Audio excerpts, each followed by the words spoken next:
Hello everyone, this is my submission for GDES Assignment 1.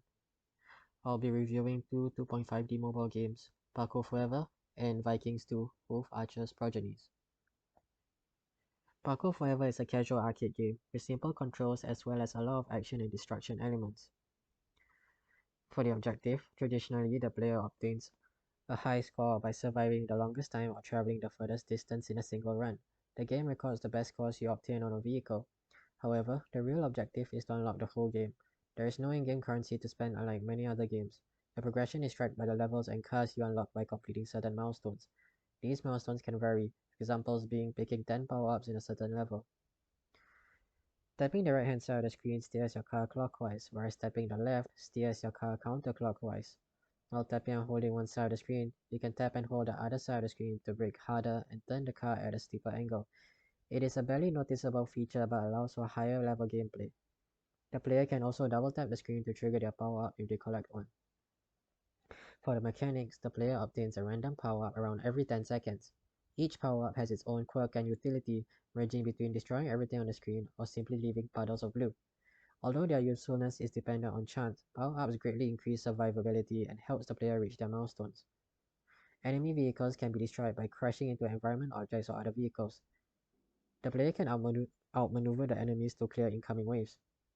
There are other sort of mechanics that can increase the player's survivability, but the bottom line is that it involves destroying something one way or another. For the challenge, the player must survive by dodging, outmaneuvering enemy vehicles, and weaving through environment obstacles. Seeing through the extreme chaos, the player must work towards achieving their milestones to unlock new levels and vehicles. As an arcade type of game with replayability being its focal point, the player should always work towards a high score. For the features, there is a trophy room where the player can see all the collectibles they can obtain from a certain level. In the vehicle select screen, the player can see the stats and records they achieve for each vehicle they used. They can also change the color of the vehicle for free.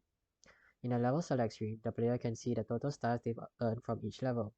Stars are obtained by surviving for a longer time on that level, with 5 stars being the maximum. Collecting stars unlock more levels with increasing star requirements. The player cannot win per se, as there is no win screen. However, the player is rewarded when they finally complete the milestone required to unlock a car or level after many attempts at the game. It's all about consistent progression towards that milestone over multiple tries. The player loses by simply crashing or destroying the vehicle. The vehicle can be destroyed in many ways. Losing is particularly frustrating when you must achieve, say, 2000 meters traveled in a single attempt to unlock a certain car or level. For the critique, at times the effects of explosions and power-ups obstruct the screen so much so that the player cannot see their vehicle. Knowing the vehicle's orientation is important, especially when the player is currently drifting.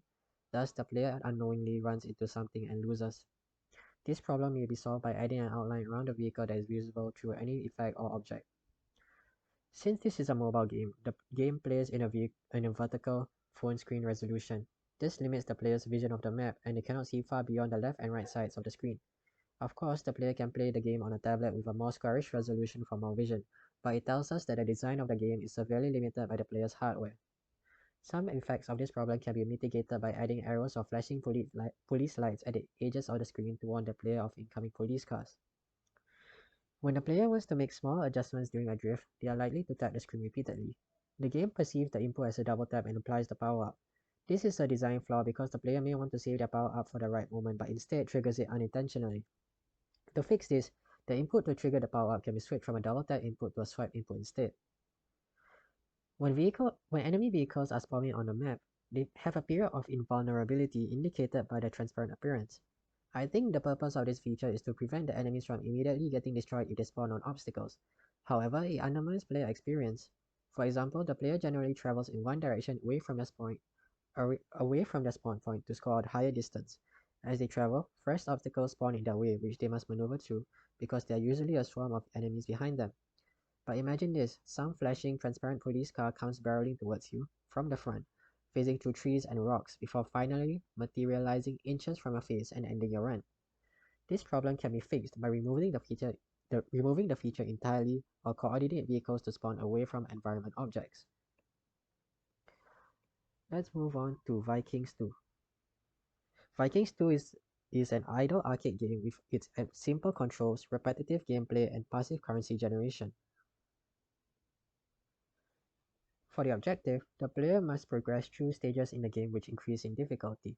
To clear a stage, the player must shoot and kill all enemies while avoiding their attacks and projectiles. After clearing a stage or through other methods, the player earns gold, which can be used to upgrade your character's levels so it will be easier to clear harder stages. There are 300 levels in the game to beat. There is no scoreboard or point system. For the controls, the player taps and drags across the screen to move their character. Their character location will determine where they fire their projectiles and how they dodge incoming enemies. It is important to note that the character only moves relative to the movement of the player's finger. Essentially, the character will not zip to where the player puts their finger. It allows precision in movement and allows for better visibility of the character because they won't be obscured by the player's finger. When the player lifts their finger off the screen, the game enters slow-mo and prompts them to touch the screen again. It's a good quality of life feature because it gives the time for the player to readjust their grip when the finger goes off screen. For the mechanics, the game generates gold over time when the player is offline. Gold generation is determined by the levels of the character they own. Higher level characters and unlocking more characters generate more gold. Gold is used to upgrade characters to clear harder stages faster. Characters have their own unique abilities which repeatedly trigger over time during a stage. These abilities can come in the form of projectiles like fireballs which deal splash damage and deal more damage than regular bullets. During a stage, the player can collect power-ups dropped by dead enemies. These power-ups can give more bullets, more damage, and give the player a shield or an electric field. In general, power-ups kill enemies faster. For the challenges, the player must control their character to dodge enemies and their projectiles while orienting themselves so that their characters fire their bullets at their enemies. Essentially, the player must manage between prioritizing their survival or killing enemies. What makes the game difficult is having underleveled characters which cannot kill enemies fast enough and you get overwhelmed with too many mobs. For the features, there is a daily mission tab which provides 3 daily missions that reward the player in either gold or gems. There is a daily bonus tab which rewards the player gems for logging in daily. The player wins by killing all enemies in a stage. They are rewarded in gold that scales with stage difficulty. If the player misses killing an enemy and they reach the bottom of the screen, the enemy will cycle back at the top of the screen. The player loses by running into an enemy or getting hit by an enemy projectile. When a character dies, they are prompted to revive by spending gems. If the player chooses not to revive, they waste 5 energy and will have to restart the stage again.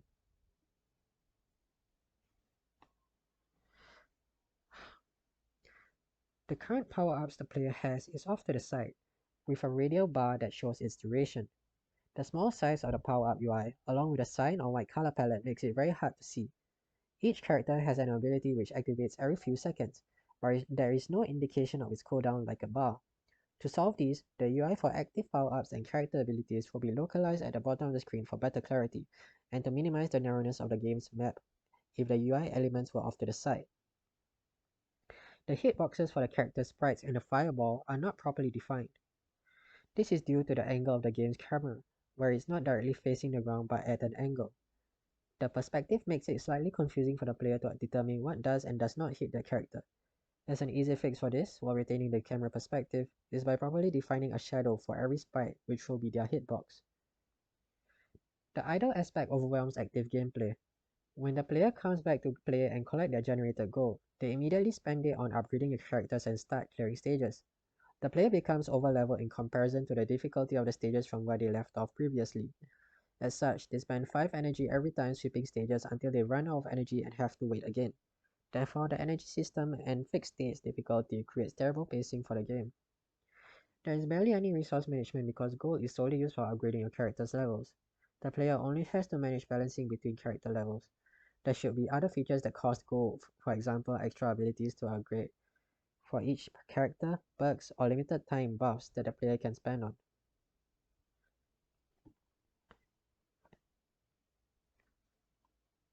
Choosing the game was simple. Vikings 2 is a 2.5D idle arcade game which plays as a top-down shooter and scroller. It focuses a lot on progressing characters with repetitive gameplay and overtime gold generation. A huge margin of mobile gamers are arcade players, making up about 55% of the demographic. Adult games have the highest player retention, at around 80%, whereas 10.5% for hyper-casual games. They also have a higher number of sessions, with longer times. Revising Vikings 2. In this revision, the game will rely heavily on its idle and arcade gameplay. The solutions that I have given in my critique will also be reflected in the game. Here are the main changes I made. Energy will be removed and gem acquisition remain, as those features undermine the pacing of the game. We want the player to always be able to play the game and allow their progression in the game to scale with their skill, as how arcade games should be. Earning gems will not be limited to daily login or missions, but also completing stages and beating idle bosses. The idol system will be revamped. The home screen shows an idol boss with an immense amount of health, and the player's characters are constantly attacking with their basic abilities and passive abilities. Every point of damage dealt will be converted into 1 gold, therefore the rate of gold generation is represented by the player's total DPS. After defeating an idol boss, the player is rewarded with gems and the next boss spawns. The level system will be redesigned entirely. There are two active gameplay modes, Daily Campaign and Raid Stages. The Daily Campaign is a stage where its difficulty scales with the player's current level. If the player manages to reach a milestone in the campaign or beat the boss at the end, they are rewarded with gems or limited time character buffs that boost their DPS, etc. to increase gold production. This will be the arcade mode of the game. On the other hand, the raid stages have fixed stats and are typically more difficult because the player is meant to prepare themselves with buffs, sufficient character levels, etc. in advance. The player needs to pay gold to enter the raid stage. By beating the stage, the player is rewarded with character unlocks, new character perks, etc. There should be more depth in character functions. Character enhancement will not only be upgrading their level, but gold and gems can also be spent to unlock character perks, new passive or active abilities, as well as outfits. These new character abilities can interact with other characters' abilities, mainly focusing on damage over time, as this is, of course, an idle game.